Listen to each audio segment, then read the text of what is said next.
I'm Jeremy Scahill from Dropsite News, dropsitenews.com. Welcome to our Tuesday morning live stream.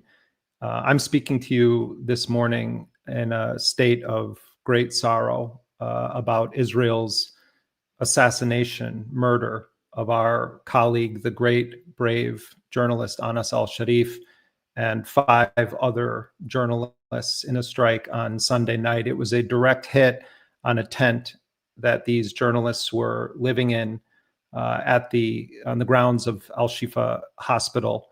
And Anas al-Sharif may not be a household name in Western audiences, but in the Arabic language world, he was widely seen as the epic journalistic hero documenting the genocide of his own people for these past 22 months.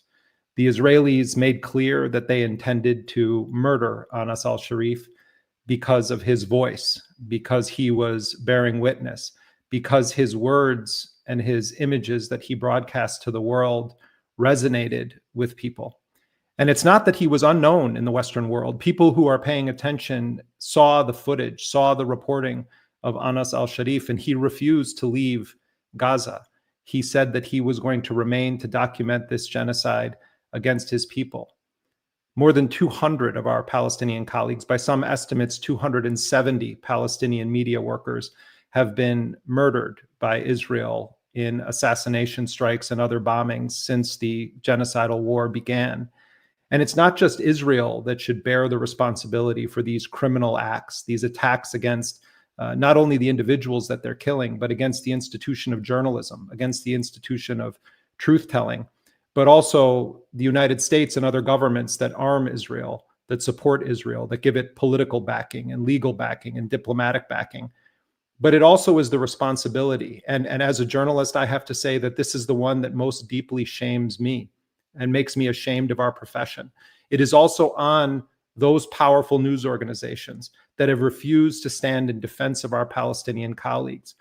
You know, there's journalists now saying, John Simpson, one of the most famous correspondents for the BBC, oh, we need Western journalists to enter Gaza so that we can have independent, verifiable news coming out of Gaza. This is a disgusting statement. Yes, I think as many journalists as possible should go into Gaza, but embedded within that statement is a dehumanization of our Palestinian colleagues. The response shouldn't be to say, well, I need a white man like John Simpson to parachute in, and then we're going to know what the truth is. The response from the beginning should have been that when Israel bans international journalists from going into Gaza, we lift up the voices of our Palestinian colleagues. We hire them. We enlist them to be reporters. We ask them if they also would be willing to report in English, in Western media, to document the genocide that they and their families and their country fellows are enduring. But it's deeper than that also.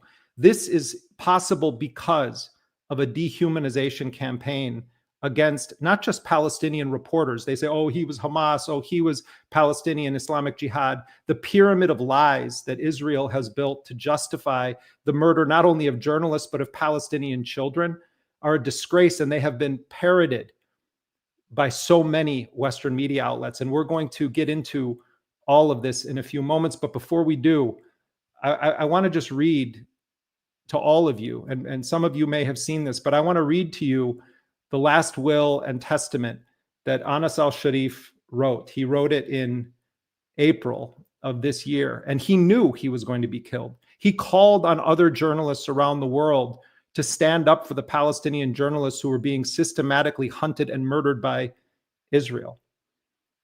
Our correspondent, Hossam Shabbat, was also assassinated in a targeted strike using a munition dropped from a quadcopter that severed his body in half as he had gotten out of his car to go and try to interview forcibly displaced Palestinians. Another brave hero who should go down in history as one of the best journalists of this time. They put us, all of these Palestinian journalists, put Western media to shame with their bravery, with their tenacity, with their integrity. At Dropsite News, we stand with all of the martyred journalists. We view them as our colleagues, and their names and their legacy should forever be remembered. But this is the last will and testament of Anas al-Sharif. He said, "This is my will and final message.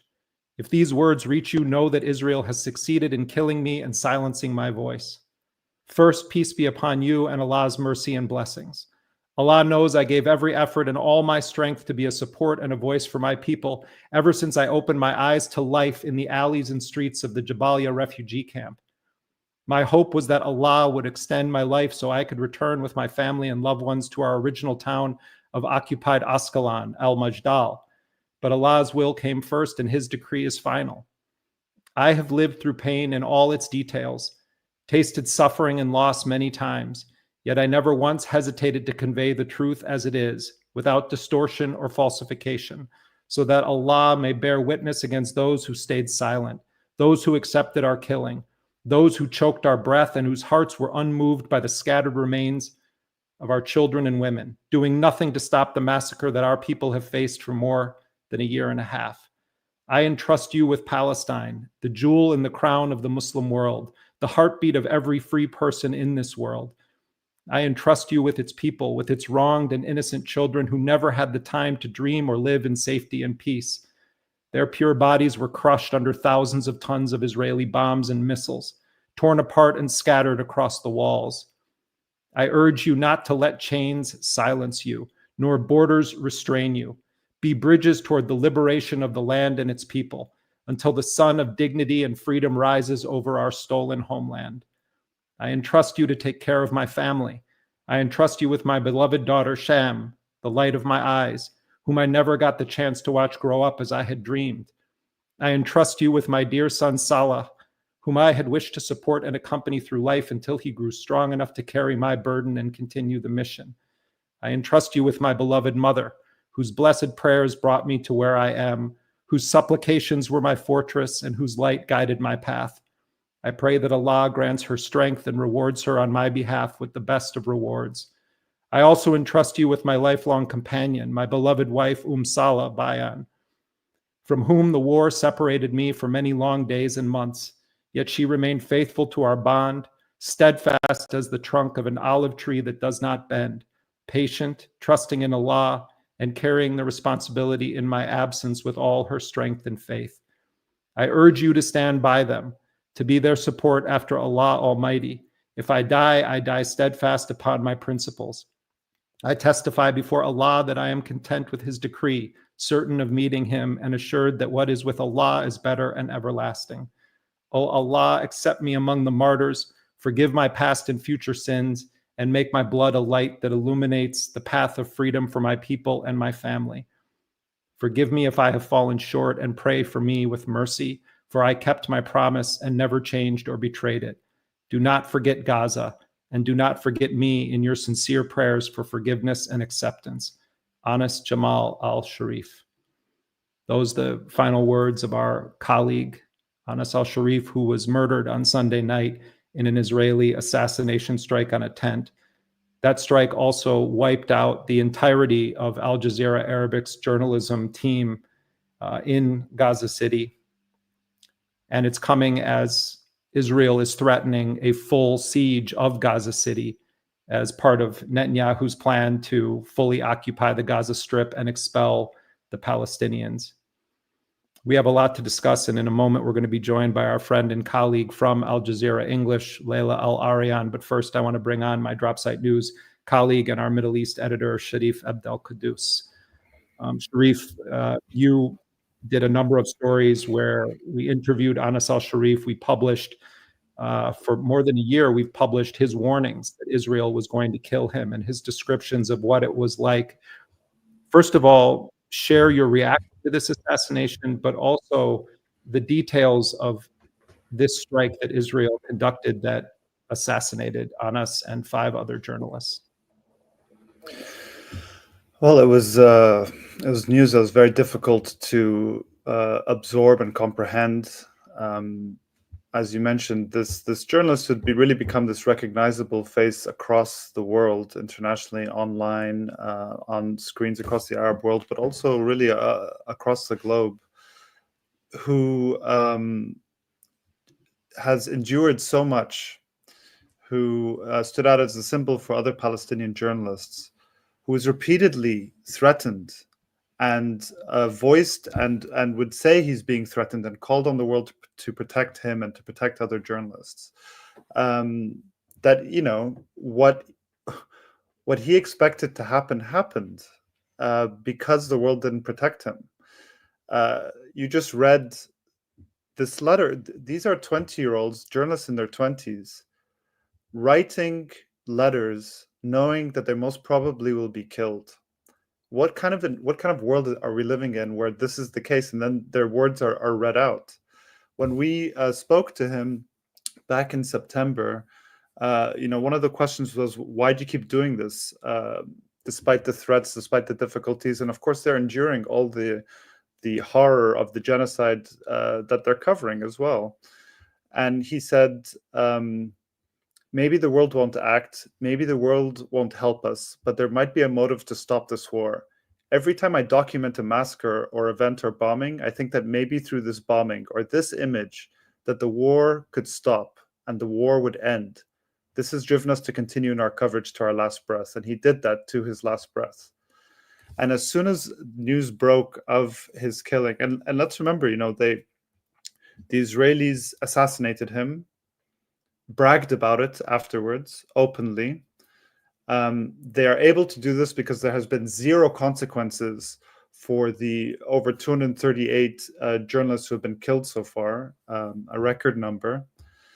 And they massacred 6 journalists in that single strike, and their names are important.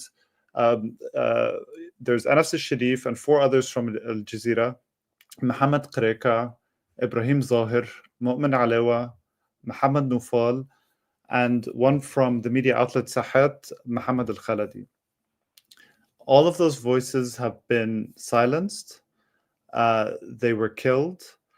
And as soon as this happened, I contacted the journalists that we work with very closely now in Gaza City, and Laila has worked with as well, at Fault Lines, Abdel Sabah, who is an incredible journalist who's very close to Anas al-Sharif. He was close to Hossam Shabat. He was close to Ismail al-Ghul, all these journalists who have been killed. He said he had been with Anas just 2 days before, helping him to set up a live shot, speaking with him. And as Israel's preparing to invade Gaza City, as the threats were ramping up against not just Anas, Abdel said the threats are coming in to all of them. He said, we understand these are our last days, that they most likely will be killed. And I messaged him as soon as the news broke. He had run to the site. We posted his video at Drop Site. It is very difficult to watch. He's filming as he approaches the site, as he's finding out that his colleagues have been killed. All his journalist colleagues are screaming. And yeah, I think the fact that the coverage, and we'll talk about this in more detail, of these killings has been so problematic and is still so problematic, is really beyond comprehension. And I'll just say one final thing.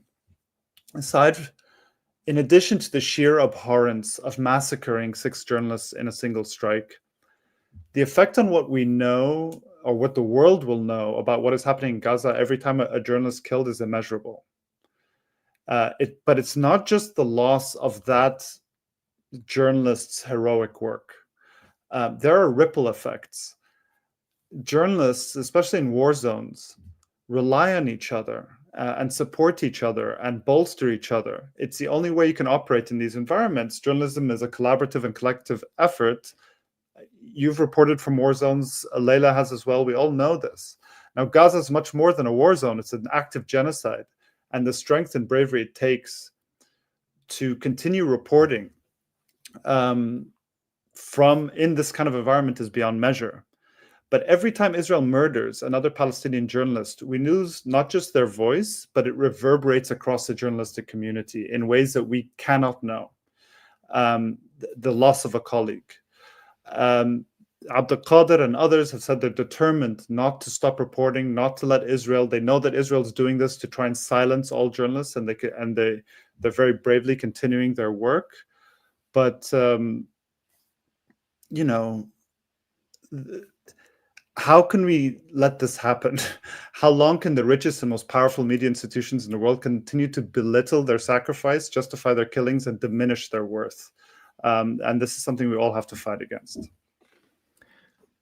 Yeah, Sharif, let's bring in our friend and colleague Laila Al-Arian, who is really a phenomenal journalist that produces some of the most powerful documentary television of any news outlet in the world. And she, of course, is the executive producer of the flagship documentary news program on Al Jazeera English called Fault Lines. And she and Sharif have collaborated a number of times on various films, and one that I continuously recommend to everyone that deals with the earlier stages of this genocide, The Night Won't End. People really should check it out. Actually, all of Laila's work on Gaza and beyond is really vital and essential. Laila, first of all, our deep condolences from everyone at Dropsite to you and everyone at Al Jazeera. Thank you so much. Laila, you in addition to your day job at Al Jazeera English, you also on your social media feeds have been one of the most prescient and incisive critics and predictors of where dehumanization promoted by Western news organizations and Western journalists in particular, where it would lead and how it would lead. And I know, you and I talk a lot. It doesn't take a crystal ball. It just takes a basic knowledge of history and the nature of this entity that is waging a genocide against the Palestinians of Gaza. It's not predicting the future. It's knowing what happens when Israel is allowed by the United States to do whatever it wants. And my first question to you is sort of a two-part one. One, any thoughts you have about this specific assassination of your colleague, Anas al-Sharif, but also, and feel free to talk at length here, your assessment of how Western journalists and Western news organizations created the conditions where we can see 200 to 270 of our colleagues murdered in less than 2 years in one tiny strip of land. There's so much to say. I mean, I think, first of all, I share both of your kind of shock and horror about the killing of Anas al-Sharif, but also the 5 other colleagues who were with him when Israel attacked their tent outside of Al-Shifa hospital. Anas was only 28 years old. He was a son of Jabalia refugee camp. He spoke in his final letter about his dream of returning to his ancestral home, Al-Majdal, and to one day see his people be free. And it is so chilling to think that if Israel can attack so brazenly one of the most prominent Palestinian journalists in Gaza and get away with it, anybody is vulnerable. Anybody is a target for their killing. And I think in some ways it shouldn't be surprising and it shouldn't be shocking when we've heard so many documented reports of Israeli soldiers literally sniping babies and infants and children in the head. When you see, and Anas himself has covered some of the most horrific crimes imaginable, including his final report, which was about the starvation of children in Gaza, which he did from a hospital. He himself was the eyes and ears, along with his colleagues who were also killed. And it's important that we name them as well, as Sharif did, Muhammad Iqriqa, Ibrahim Zahir, Muhammad Nofal, Mu'min al-Alawa, and Muhammad al-Khalidi. It's important that the people behind the camera are also named and acknowledged. But they were the eyes and ears. They documented horrific war crimes and crimes against humanity. And that's why they were targeted. Let's be clear. Israel is trying to silence those who are bearing witness and documenting this genocide. And they did. The timing also can't be ignored. It's when Netanyahu himself announced the expansion of the offensive in Gaza City. And again, if they can kill someone as prominent, as beloved, as well-known as Anas, everybody is a target. And we've seen this from the very beginning of the genocide. What the Israeli military has done in Gaza is turn the entire Gaza Strip, a place of 2.2 million people, into a killing field, a killing cage, where every single person is a target. Every killing is justified by the Israeli military, or they attempt to justify it. One of the things that stands out to me is what Al Jazeera's Tamer al-Mishal said on the air on Al Jazeera Arabic, which is I think the day before Anas was killed, he actually called his bosses at Al Jazeera and said, I need a break. I'm exhausted. I need a break. I'm physically exhausted. I mean, we should also say that he himself was starved, as everybody else in Gaza is. And he actually turned off his phone and rested for a bit. And it just shows you kind of his tenacity, his dedication to his work, his professionalism, that, most people would feel entitled to a break, but he actually asked for one. And I think what's been, again, not shocking given the media coverage since, I would say, preceding the genocide, but also since October 7th, which has been, much of the mainstream media, whether it's the BBC or the New York Times or CNN, have credulously repeated Israeli propaganda, talking points, sensationalistic, unverified claims. They've just repeated them without actually doing their own reporting and seeing whether there's any credibility to them. But we saw a report yesterday in the New York Times, which was especially vile, saying that, let's tell you about Al Jazeera, this news organization whose journalists were killed. And rather than focus on the wider context of Israel carrying out the largest killing spree of journalists in modern history. So more journalists have been killed in Gaza since World War I, World War II, the Vietnam War, and the wars in Iraq and Afghanistan combined. You're talking about a horrific, unprecedented situation. And rather than put these killings in the context of Israel's war on journalists, instead, you see a demonization of Al Jazeera, saying that Al Jazeera, quote, angered governments. Imagine an alternative scenario in which 5 New York Times journalists are targeted and killed, and Al Jazeera having a report saying, well, the New York Times angered governments. I mean, it's vile, it's disgusting, it's a clear attempt to justify Israel's attack on journalists. And, we've seen this actually from the very beginning. In October 2023, just 5 days after Israel killed the family of Wael al-Dahdouh, an Al Jazeera correspondent, they killed his wife and I believe 2 of his children. You saw the New Yorker publish one of the most vile pieces that has been published since the genocide, and that's saying a lot. And essentially what this piece did was try to paint Arabic language media, but particularly Al Jazeera, as propaganda, as echoing the language that Hamas uses. And it's just the most absurd and offensive framing. This was at a time when Israel had already killed 26 journalists. That was not worthy of covering.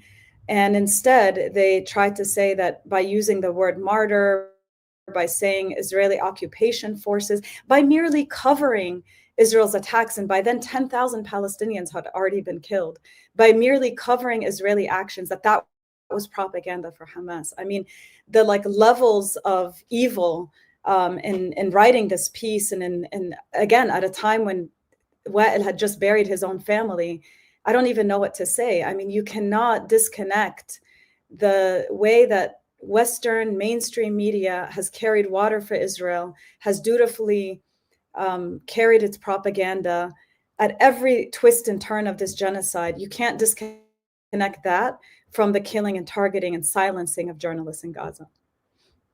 Yeah, Laila, also, I think it's important to even back up more than that, and look at what it is about Al Jazeera in particular that so enrages Israel and also the United States. Jazeera was started in the 1990s, but it was really after 9/11 when the Bush administration, with the support of many Democrats, launched this war against the world, and began invading and occupying countries and operating secret prisons around the world. And just to give people context, right after 9/11, the Bush administration removed Al Jazeera's reporters from the floor of the NASDAQ stock exchange in New York. Then in Afghanistan, as the United States began its invasion and massive bombing of Afghanistan in the aftermath of 9/11, they bombed Al Jazeera's offices in Kabul. When the United States invaded Iraq, a month into the invasion, actually just a couple of weeks into the invasion, they did a direct hit on Al Jazeera's offices in Baghdad and killed Tariq Ayoub, who also was Palestinian, and the correspondent for Al Jazeera in Baghdad. They then bombed the Sheraton Hotel in Basra, Iraq, where Al Jazeera were the only people staying in the hotel. They kidnapped and sent through the secret torture site prison network and eventually to Guantanamo, an Al Jazeera cameraman, Sami El-Haj. They tried to assassinate and quite publicly stated that they were going to do it, Ahmed Mansour, who was the only reporter inside of the city of Fallujah in Iraq as the United States was laying siege to it. And he was an Al Jazeera reporter. And it goes on from there. The United States also has repeatedly militarily targeted Al Jazeera and its journalists and helped to lay the groundwork for now this total normalization of assassinating journalists and making completely outlandish claims about how they're actually combatants and they're not journalists. Of all the things you can say about Hossam Shabat or Anas al-Sharif, top of the list would be the camera was always on. You know, I mean, the idea that Palestinians have to prove the absence, you know, is a huge part of the problem. Everyone knows who Anas al-Sharif is because he literally was always on TV. And they make these wild claims against him. And then you have the largest newspaper in Germany, Bild, putting Anas al-Sharif there in a prominent way and saying that he was a terrorist posing as a journalist and Israel took out a terrorist. The New York Times coverage that you're citing doesn't go as far and as blatant as what the German media is doing right now, but the message is ultimately the same. The whole framing of that piece, I think we should say, I mean, this was a piece written by Ephrat Livni in the New York Times, and the title of it was "What to Know About Al Jazeera, the Broadcaster Targeted by Israel." Al Jazeera, 5 of whose reporters the broadcaster said were killed by an Israeli strike, has angered governments across the region that claim it gives voice to terrorists. The outlet denies it. That framing, and we could read more of the article, but I won't do it right now. That framing is intended to say, this is really true, but let the authoritative voice kind of walk you through it. And I mean, to dignify Israel's claims about these journalists is so reprehensible and disgusting that it makes the New York Times a party to establishing the conditions, both before and after the fact, that lead to our Palestinian colleagues being murdered. I mean, this is what it is. They are murdering in record numbers journalists in the context of a mass murder campaign embedded within a genocide that is shredding children every day, that is setting tents on fire every day, that is intentionally starving people every day, that is engaged in a totally fake so-called aid distribution that also includes dropping massive heavy boxes from the sky that are crushing Palestinians. And all of this began with the lie factory that was set into production before October 7th, but then put onto an industrial scale after October 7th. Beheaded babies, total lie. Mass rapes, total lie. Constant dehumanization of Palestinians. Constant lying about what happened on October 7th. And then the news organizations and the prominent journalists fall into 2 basic categories. Either they're totally silent and say nothing, or they're part of the problem. And they do things like say, well, it's complicated. We don't know. Oh, no. You are part of the murder of your colleagues if you stood silent or if you in any way gave justification to the dehumanization propaganda agenda that leads to the murder of some of the greatest journalistic heroes in modern history. And, you know, Sharif, I know you and I both, and I know this is true of you, Laila, the rage just flows through my veins when I think about journalists in the West and how they have created these conditions. It's infuriating, and I continue to be shocked. I shouldn't be at this point. None of us should be, but it is just continues to be shocking. The coverage, we can dig into the details of this, and the coverage, for example, by Reuters. Okay, Anas al-Sharif was part of a Reuters team that was awarded the Pulitzer Prize for photography in 2024. One of the photos in the submission is a photo by Anas of a 2,000-pound bomb that hit Jabalia. Okay, and you see the crater, and it's this incredible, horrific photo. Reuters coverage of his killing, the headline is Israel kills Al Jazeera journalist it says was Hamas leader. And then it front loads Israel's justification for killing Anas in the lead. And the New York Times piece about Jazeera does this too.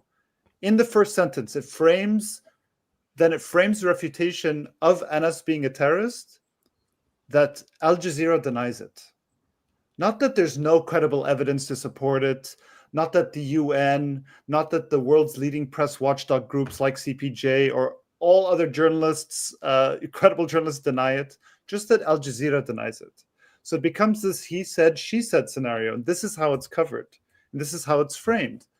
And, you know, there's that old story of, you know, if the job of a journalist, if you're sitting in a room and two people are discussing the weather and one says it's raining and the other says it's not raining, the job of the journalist is not to print those two statements and say one says it's raining, one says it's not raining. The job of the journalist is to look out the window and then expose the one that's lying.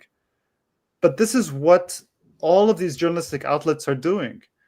That New York Times piece, I'm going to read just a quote from it. It says, the Israeli military last year accused 6 Al Jazeera journalists, including Anas al-Sharif, whom Israel said it had targeted in its attack on Gaza City on Sunday, of being fighters with Hamas and Palestinian Islamic Jihad, another militant group.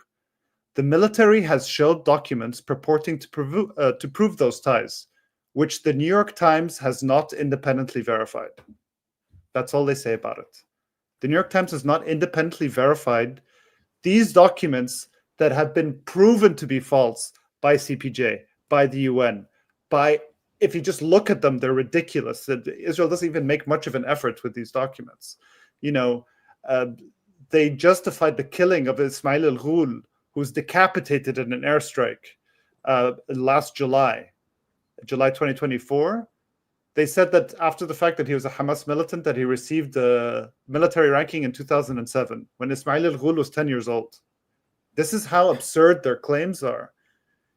There should be a disclaimer on anything the Israeli military is claiming. And yes, this has allowed for Israel to continue not only its genocidal assaults, but to assassinate journalists openly, brag about it later. They don't even have to try and cover it up as they used to. And this is what's happening. I mean, I think, yeah, Laila, I'd like to also get your take on why you think this is happening. These media outlets are not forced to do this. They are choosing to do this. Why do you think they're making this choice?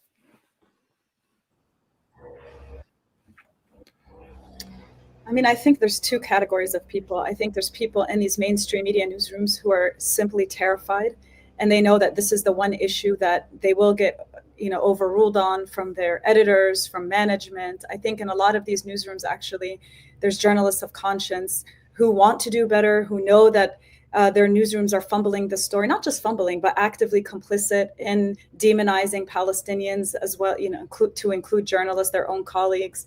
And they're really frustrated and they're pushing back. And then I think there's people who are ideological. I think for them, this is a mission. They enter journalism to be propagandists for Israel. And they're doing this, you know, consciously, and they're very happy and proud of their work. And I think the New York Times stands out as a particularly egregious place where you really can't take it seriously as a publication on this story, but on many other stories when you really dig deep. But I think, you know, we know that actually The Intercept, I think, first reported, Jeremy and his colleagues back then, that the father of Joe Kahn, who's the executive editor of the New York Times, was actually a board member of Camera, which is an organization whose sole purpose is to intimidate and bully newsrooms into doing propaganda for Israel. And it's really clear that, you know, the New York Times has had a long history of demonizing Palestinians, of being very pro-Israel, having these blind spots when it comes to this issue. But I think you've seen, particularly in this Joe Kahn era, that it's worse than it's ever been, or it's worse than it's been in a very, very long time. You know, the example that you just noted, but also I believe Ephrat Livni, the Israeli writer who wrote this piece on Al Jazeera, in a live blog previously referred to the West Bank as Judea and Samaria, which is a very right-wing Israeli position that actually, you know, shows that she believes that Israelis have a claim to all Palestinian land. So it shows you kind of maybe unintentionally where her biases and her own personal perspective is coming from. And we've seen that when they want to, the New York Times can show moral outrage. Evan Gershkovich sentenced to 16 years in Russian prison on fabricated charges. They call the espionage charges a sham. So when they want to, they can use very strong, clear language, journalistic language. They can have moral clarity. But when it comes to the assassination of Palestinian journalists, the largest killing spree of journalists in history, they work hand in hand with the Israeli military and government to try to justify these charges. And also, I mean, they have zero memory of even the last few months. I mean, we've seen even the Washington Post, which sometimes has its own blind spots, but is, I think, overall better than the New York Times, did an investigation into the killing of Hamza al-Dahdouh, a journalist who happens to be also the son of Wael al-Dahdouh, the Al Jazeera correspondent, and his colleague Mustafa Thuraya, who were assassinated by Israel because they were using a drone to take footage of, or to record footage of, the aftermath of an Israeli attack. After they informed the Israeli authorities of their work, they were targeted anyway. Israel initially tried to say, to deny that they killed them, and then later on issued these documents similar to the documents that they tried to issue about Ismail al-Ghul and also about Anas al-Sharif, saying that Hamza was a member of the Palestinian Islamic Jihad group, that Mustafa was a member of Hamas. I mean, it's absurd, it's ridiculous, it's completely fabricated. And the Washington Post actually did a very detailed and thorough investigation into this killing and found that there's no grounds for these claims, that they were acting as journalists, of course, which is what they were when they were killed. So even in the face of all this evidence, going back even to the 2022 killing of Shireen Abu Akleh, the Al Jazeera correspondent in the West Bank, who was killed, and Israel, as we all know, tried to deny it, tried to lie and say that it was crossfire until, because it was the most investigated killing of any Palestinian in history, their backs were to the wall and they finally had to admit that they killed her. It was only because of that they finally admitted it, but they took no responsibility. No one was punished for it. And what followed was impunity enjoyed by Israel and given to them by the United States, even though Shireen was an American citizen. And of course, that's how they're able to get away with killing more than 250 Palestinian journalists in Gaza, because they enjoy this impunity. But none of this important context in history is ever covered or included in the media coverage of these killings. And it's such an important point that you're making, Laila. And I would add to it that the original sin in all of this, and unless this is addressed and wiped out, this perspective, nothing is ever going to change with the narrative about Palestinians or about the struggle for Palestinian liberation. And that is an inversion of who is the aggressor and who is the victim. For 76 years, Palestinians have lived with a reality, and you could go further back to that if you want to talk about the British, but let's just start with the establishment of a European settler colonial state that was dropped like a massive bomb on an existing population, for scattering them into the winds and saying, you no longer live in the place that you've lived for hundreds of years, because now we're going to impose this new entity on you. And since the creation of that entity, you have seen a concerted effort to try to expel and erase the Palestinians as a people from that land. And what you have, and it's so acute over these past 22 months, is a narrative that any violence that is committed by Palestinians in the defense of their rights is terrorism by default. Palestinians are not allowed to use any force whatsoever lest they be categorized as terrorists. People may not want to hear this, but Palestinians, including those from Qassam brigades and Soraya al-Quds, have a right to use violent force to oppose and try to repel an occupation. That is a fact. That is a fact under the law, and that is a fact under basic morality and ethics. When you have a nuclear power that is backed by the United States and every other major Western power in the world, an entity that is currently holding not 10,000, but 15,000 Palestinians in gulags, where they are routinely tortured, where they are routinely killed in an extrajudicial manner. They have hundreds of bodies of dead Palestinians that they are keeping in freezers, that they're keeping in graves just marked with numbers, that they are saying that they are going to annex the entirety of the occupied West Bank, that they are saying that they are going to expel every Palestinian from Gaza. The idea that Palestinians don't have a right to pick up the gun to repel that genocidal agenda is to say the Palestinians don't have a right to exist. This isn't my opinion. These are facts. And until journalists are willing to actually have some form of spine to say that the truth is actually true, nothing is going to change. It means that merely saying, oh, this person is Hamas or this person is Islamic Jihad, that it can justify anything.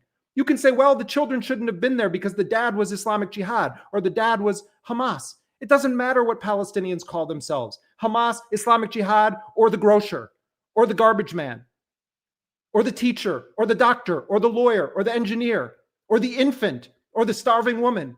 They're all considered legitimate targets because of that original sin, because of the idea that Palestinians have no rights. They have no rights to use force or even nonviolence. Not even nonviolent resistance is allowed if you're Palestinian. When Palestinians engaged in the Great March of Return protests, Israeli snipers held competitions to see how many Palestinian kneecaps they could shoot out. If you don't believe me, check the Israeli media about that. They held competitions to see how many unarmed, nonviolent Palestinians gathering at the gates of the concentration camp that they could permanently maim and send to wheelchairs or crutches for the rest of their lives.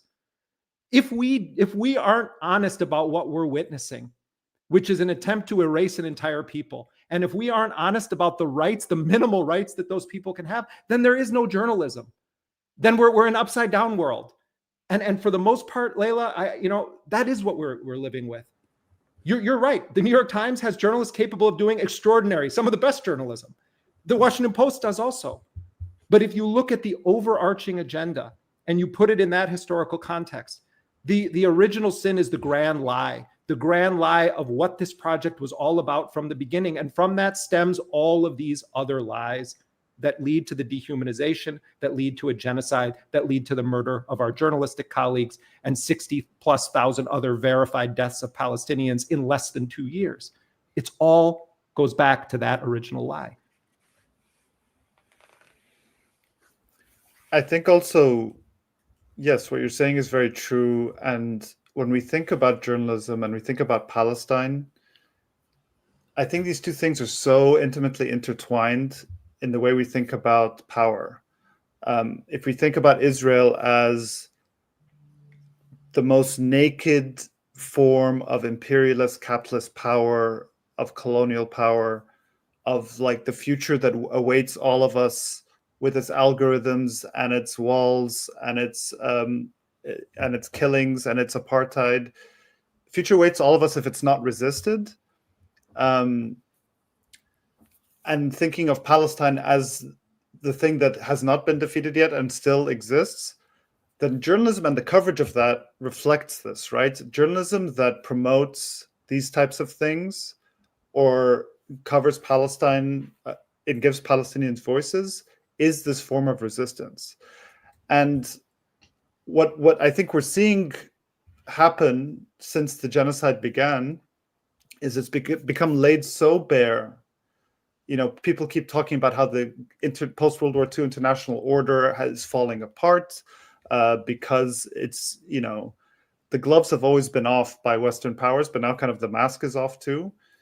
But it's really affecting also how people view the media in a very different way. There's always been skepticism of these media institutions, but there are literally like protests in front of the New York Times almost every week now. We all have friends who work at legacy media institutions who are great journalists, who try and change it from within, and I think really do make an effort, and they do make a difference at these institutions, and sometimes they do get exemplary coverage in these important journalistic outlets, and I think we all applaud them for that.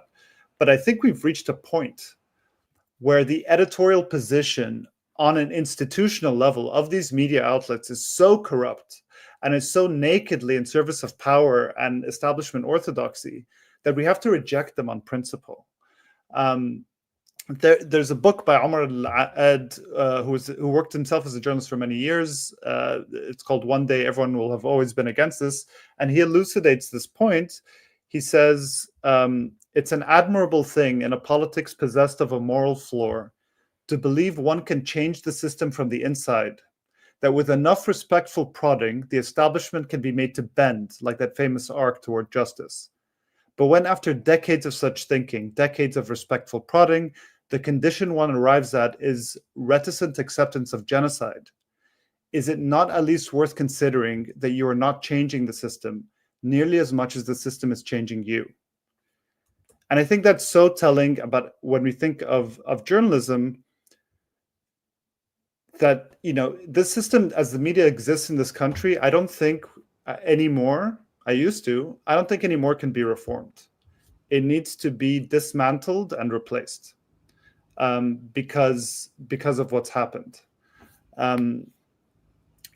Yeah, so I don't know what you think the solution is, what you guys think the solution is, or how we can confront this, because it has to be confronted, because it is enabling this murder to continue, not just of journalists, but the entire project of Zionism and genocide to continue. I mean, I think you've seen an exodus. It's been very quiet of Arab and Muslim and, you know, people of conscience, reporters from many of these newsrooms, especially those with the most egregious records and most horrifying role in this genocide. And in terms of manufacturing consent and trying to build consensus for supporting the genocide. I remember I've been thinking a lot about this just the last day or so. At the beginning of the genocide, I was speaking with a reporter in one of these mainstream newsrooms. And she said, I said, you know, I noticed that you all use very emotive language when it comes to October 7th, but not when it comes to what's happening in Gaza. You see a very stark difference in terms of language. So with October 7th, you know, brutal, barbaric, savage massacre. They use the word massacre a lot. And her response was, well, October 7th was hand-to-hand killing. And that's why we use the word massacre. But in Gaza, it's killing from the air. And of course, that's absurd and on many levels. I think the basis of this ultimately is a deep dehumanization of Palestinians and a devaluing of Palestinian life, which is very clear in some of these conversations. But essentially, it also denies the reality, which is that Israeli forces have carried out very brutal massacres of Palestinians. And one of them happened in December of 2023, when Israeli, and actually Sharif and I covered in our documentary, along with our colleague Kavitha Shakuru, The Night Won't End, we covered one of these massacres of the Salem family, as well as other families that were in a building in Gaza City in December 2023. But there was another massacre of the Khalidi family, in which, and there are many of these field executions that happen in which Israeli soldiers come into Palestinian homes and essentially point blank shoot people. And in this massacre of the Khalidi family, of which 2 young boys survived, seeing the killing of their father and their pregnant mother, that was actually covered in Middle East Eye by Mohammed Iqriqa, who was killed along with Anas al-Sharif. A very long and detailed and thorough report on that execution. So just to bring this back to our topic at hand, the murdering of witnesses, I'm really fearful of what these, you know, mass killings of journalists will do in terms of how this genocide will be covered, who will tell the stories, not just of these atrocities and these crimes against humanity as they're happening, but who will tell the story after the genocide, who will write the books, who will write the journals, the diaries, the journalistic pieces chronicling the whole genocide, looking at the patterns, looking at specific incidents. It makes me really, it makes me feel like the future is very bleak, and that obviously brings to the fore Israel's intention behind these killings, which is to silence the truth and to get rid of the eyes and ears that are telling us what's happening. You know, Laila, also, you know, one thing I think is important to, you know, obviously we should tell the story of these specific assassinations of journalists. Anas al-Sharif has known for a long time that Israel wanted to kill him. And honestly, at any point during this, it's not like he was some crafty hider who could avoid it. They knew where he was at all times, and they chose this specific time to kill him and to wipe out the Al Jazeera our Arabic reporting team and the support staff, the camera people. And you pointed this out earlier, Netanyahu is threatening a broader siege of Gaza. I think there could be a tendency to say, well, they're already doing this. But I think what they're making explicit is that they are going to raise Gaza to the ground, as they've done with Rafah and many other places throughout Gaza. And it's very possible that they will try to do a mass forced expulsion in Deir al-Balah, in the center of the Gaza Strip, which is basically, Gaza City has some functionality to it. It's part of why people are there. They're also there because they don't want to leave even the rubble of their homes. But there is some limited infrastructure that remains in Gaza City. There's more infrastructure that remains in Deir al-Balah. But many Palestinians have been repeatedly forcibly displaced and are increasingly being crammed into an ever-shrinking killing cage along the Gaza seacoast. And some weeks ago, Israel's Arabic language spokesperson issued a violent threat to any Palestinians who dare to set foot into their own waters, that we will kill you if you go into the water. And in fact, they have been killing any Palestinians or killing Palestinians that have gone into the water. But it does seem like it was a deliberate choice to kill and to wipe out the Al Jazeera Arabic crew. I would say without question, the single most important journalistic team that was operating in the Gaza Strip. Over these months since Israel unilaterally blew up the January ceasefire deal, reimposed a full spectrum blockade against food, medicine, and other life essentials to Gaza. And then that was on March 2nd. And then on March 18th, resumed the scorched earth bombing. And ever since then, Israel has been engaged in very intense terror bombings across Gaza, combined with a forced starvation campaign.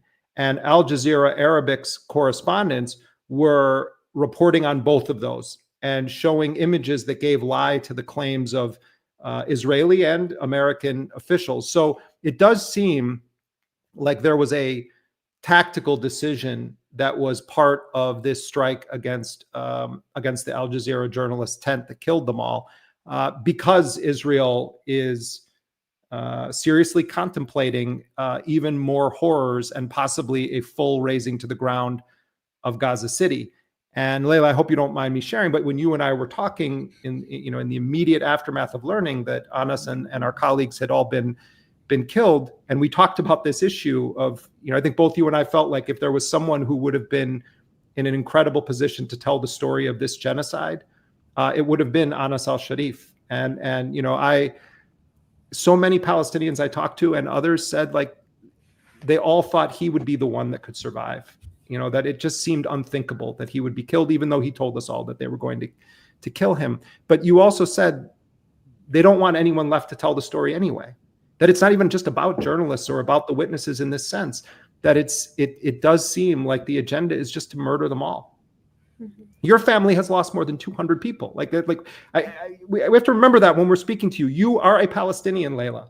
Your family has roots in Gaza and elsewhere in historic Palestine, and your mother's side of the family. Just people register this as you listen to Laila talking. Her mother's side of the family has lost more than 200 of their relatives. And that's replicated with Palestinians the world over. Yeah, it's an exterminationist agenda. My mom's cousin was walking with his 16-year-old son. It was his son's birthday, and a drone just came and bombed him and killed his son, and he was injured. There's just no words for the level of brutality. There's no words for the level of brutality. And the problem is Israel has so overwhelmed Gaza with just in terms of the levels of brutality. If in any other country, especially in the Western world, or if it was Israelis who were kicked out of their homes destroyed, and they were displaced 10, 15 times, that if they were starved, if their children were shot in the head while breastfeeding, if they were,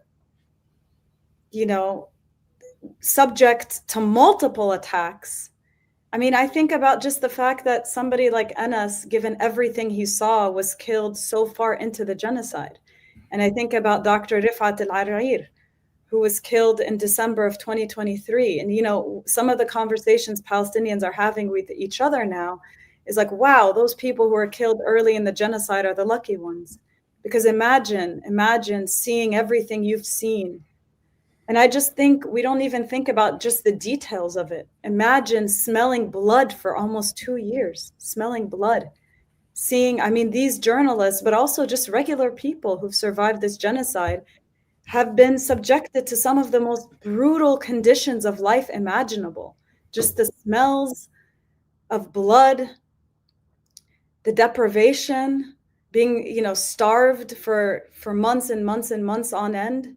I mean, let's be clear that this starvation didn't just start in March. They've been starved since the beginning of the genocide, when Israel announced to the world that they were cutting off water, food, and fuel from Gaza, along with other things like sanitary products and shampoo and soap, just the very basic things that make life what it is, that make life that are able to give you a life worth living, a life of dignity. They've completely stripped that away.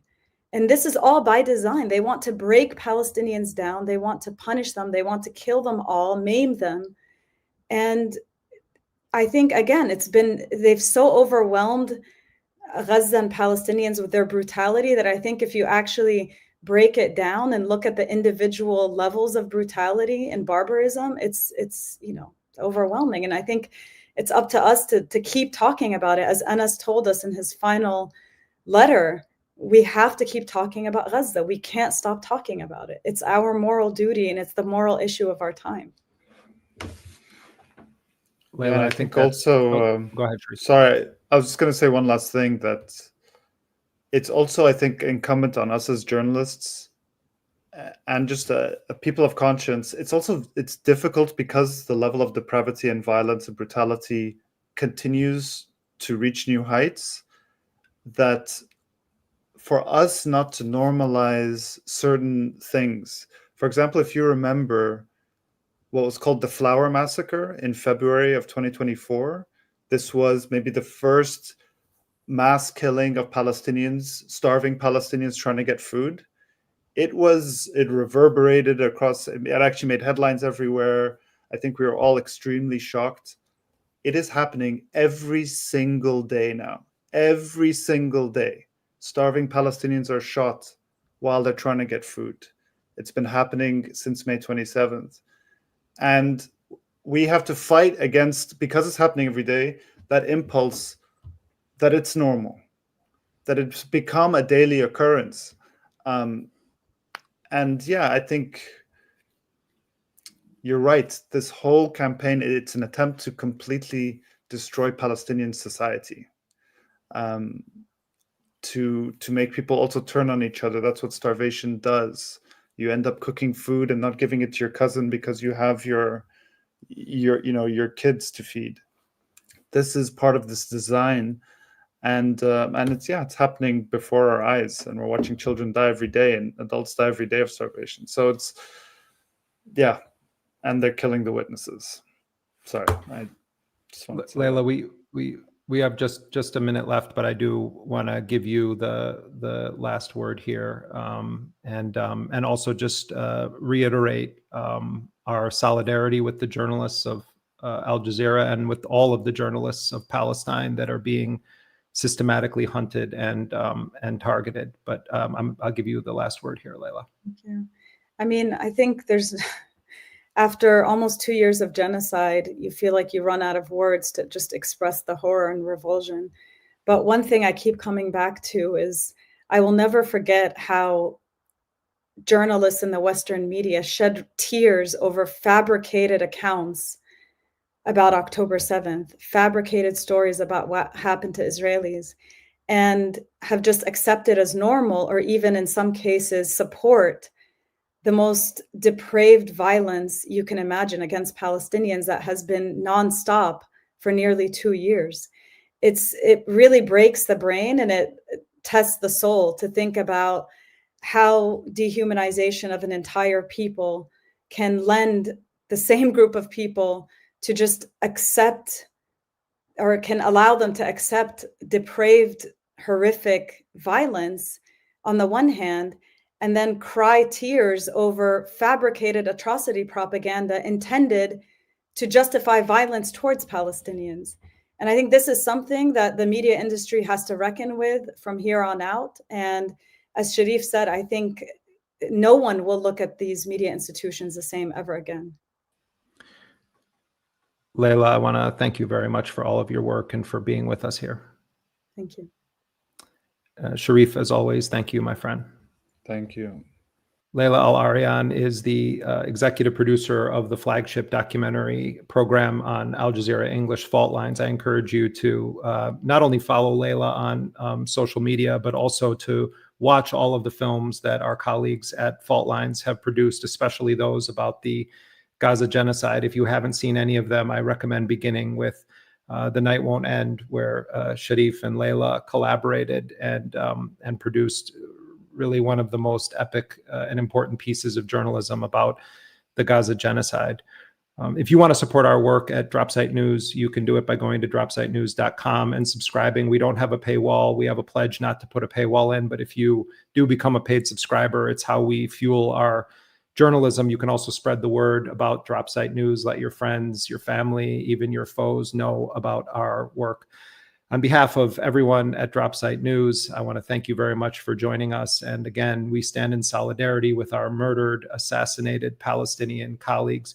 Rest in peace to Anas al-Sharif, Hossam Shabat, and the more than 240 Palestinian journalists, media workers that have been murdered by Israel. Until next time, I'm Jeremy Scahill. Thank you for being with us.